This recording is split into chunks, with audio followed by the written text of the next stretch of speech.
ইব্রাহিম ইবনে আদহামকে জিজ্ঞাসা করছিল, ইব্রাহিম ইব্রাহিম রাজত্ব কেন ছেড়া দিলা?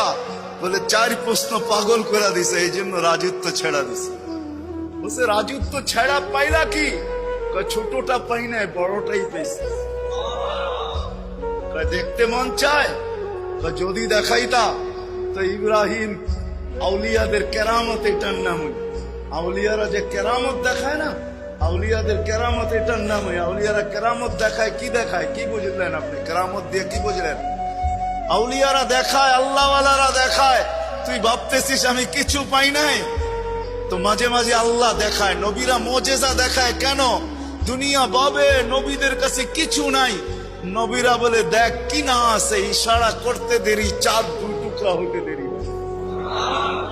শাক্কাল কামার ইশারা, ইশারা করতে দেরি, 2 টুকরা হইতে দেরি হয় না। এক পাও জমিনে, আরেক পায় আরশে। এক পাও ফরশে, আরেক পাও আরশে। মুহাম্মদুর রাসূলুল্লাহ 1 কদম রাখছেন জমিনে, আর 1 কদম যায় আরশের উপরে পড়ছে।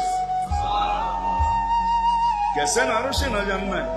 হ্যাঁ, দুনিয়াকে দেখাইছেন। তোমরা ভাবতেছো আমি এতিম, আমার মাও নাই বাবাও নাই।